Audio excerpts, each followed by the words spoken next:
In my gaming history video, I mentioned that my first Xbox console was an Xbox One that I bought in college. Today, I'm going to highlight 5 Xbox games that I've loved getting to play over the years. To make it easier on myself, I decided to only include games that I've purchased. That being said, a couple of the games on this list are also on Xbox Game Pass, but I definitely own physical copies of them as well. My name is James, and I started this channel because I love playing and talking about video games. If that sounds like you, please consider hitting the like button on this video, subscribing to my channel, and checking out some of my other videos as well. Let's get started. First up is Assassin's Creed Origins, which was released in October of 2017, and it actually released the exact same day as Super Mario Odyssey. Assassin's Creed Origins takes place in Egypt around 40-ish BC, and at the time it was released, this was the earliest Assassin's Creed game that we had seen. In standard Assassin's Creed fashion, we get some cool historical characters and cameos in there. We get Ptolemy and Cleopatra, they're both in there, along with Julius Caesar, and probably many, many others that I missed as well. The progression through the story is pretty normal for an Assassin's Creed game. You scour the land and meet people to do tasks to find and kill the members of the Order of Ancients. Where previous Assassin's Creed games had a strict order of events that you had to follow, Origins presents a few members of the Order of Ancients at a time and lets you take them out in whatever order you feel is appropriate. Origins introduces other RPG elements to the series as well. There's a significant skill tree that you unlock when leveling up. You can also upgrade your base armor, attack, and hidden blade. There's customizable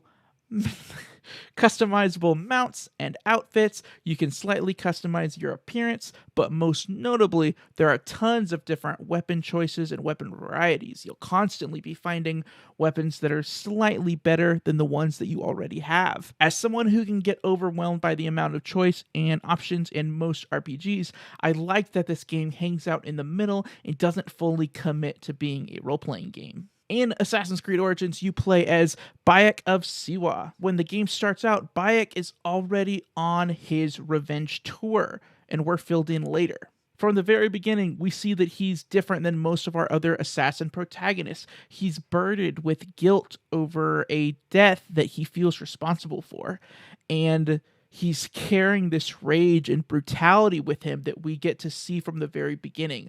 About 10 minutes into the game, we see him bash in a man's head using another man's head. Most of the other assassins stay pretty calm and collected, hardly ever showing any emotion at all. He was already a protector of the people and somewhat of a public figure as a magi before his assassin arc. He's also married, and his wife Aya plays a huge part in the story too. Together, Bayek and Aya form the Hidden Ones, which later becomes the Assassin's Brotherhood, and I don't remember any of the other assassins having very significant relationships at all.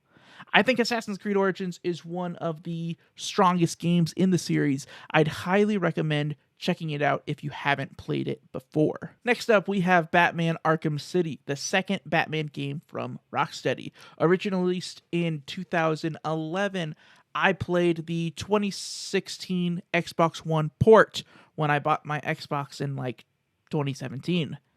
Arkham City is a third-person action game where you get to play the many different sides of Batman. There's stealth or predator sections where you'll take down a room full of enemies while trying not to get discovered.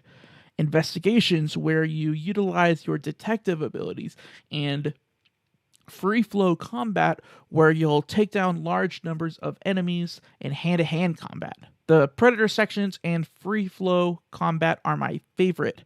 The combat is especially fun because you can customize it to your liking. If all you want to do is mash the X button, you can do that. But if you also want to use gadgets and combos to remind the bad guys that you are vengeance, you can do that too. I don't remember much about the overall story.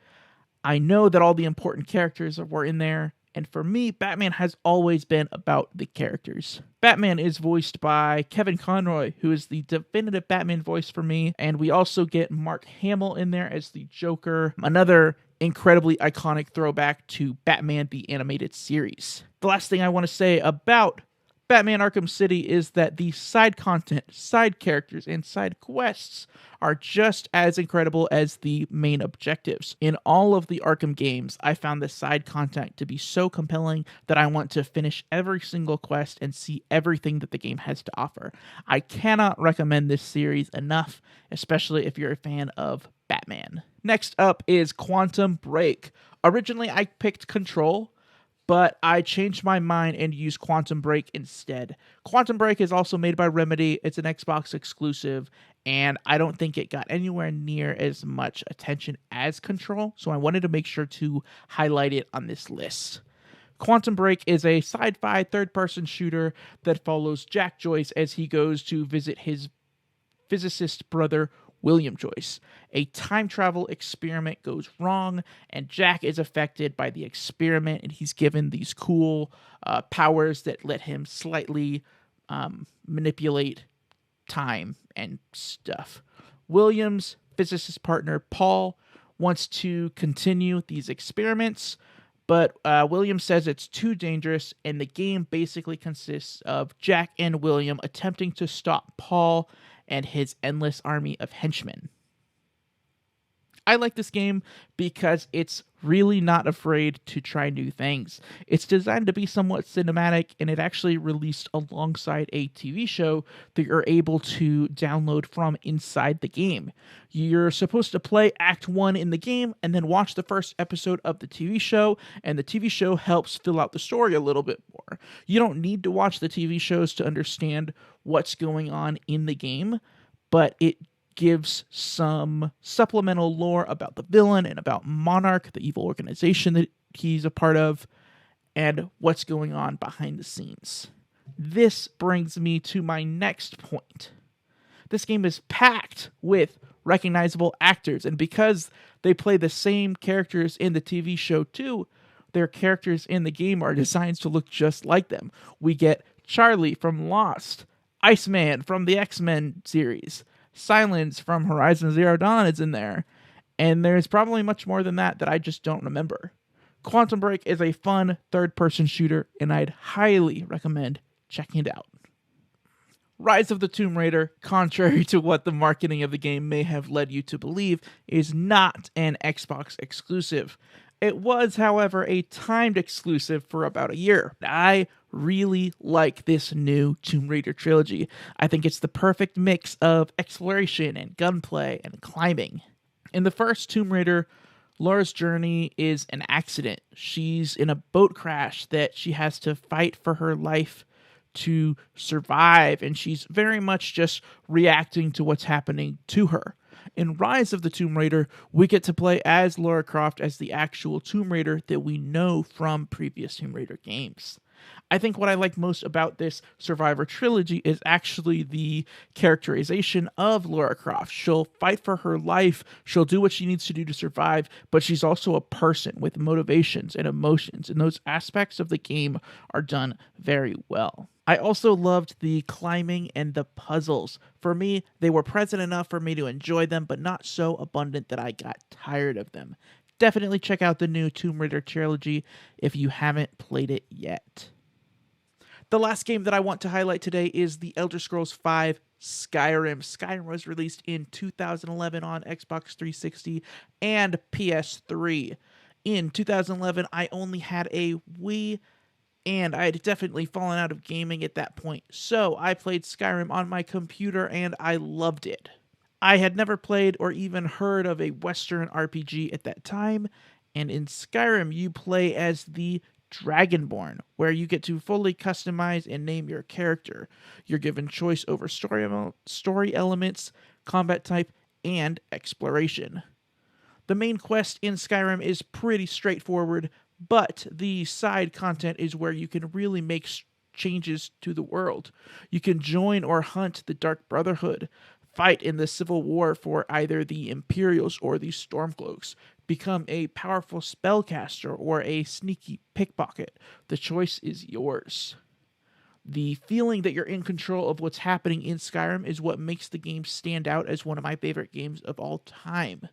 Additionally, I've played Skyrim more than any of the other games on this list. I've started probably 10 different characters, and every time I enjoy the game just as much as I did the very first time. The game also encourages you to explore and meet as many characters as possible. Many of the characters that you meet will ask for help and give you a quest when you first meet them. Some of these quests will open up into an entire new quest line, like the Bard's College or the Thieves Guild. And sometimes after the first quest, the NPC will just become your friend, and you can have them follow you into battle or just explore the open world with you. The world of Skyrim is huge, but it also feels lived in and alive. Stacking choices that open up other choices make every playthrough of the game feel unique. Skyrim is pretty much accepted as one of the all-time greats. If you've somehow missed out on Skyrim for 11 years, please play it and let me know what you think. Guys, thank you so much for watching this video. If you like this one, make sure to also check out my video of my favorite PS5 games. And don't miss out on my Let's Plays that go up every Monday and Wednesday.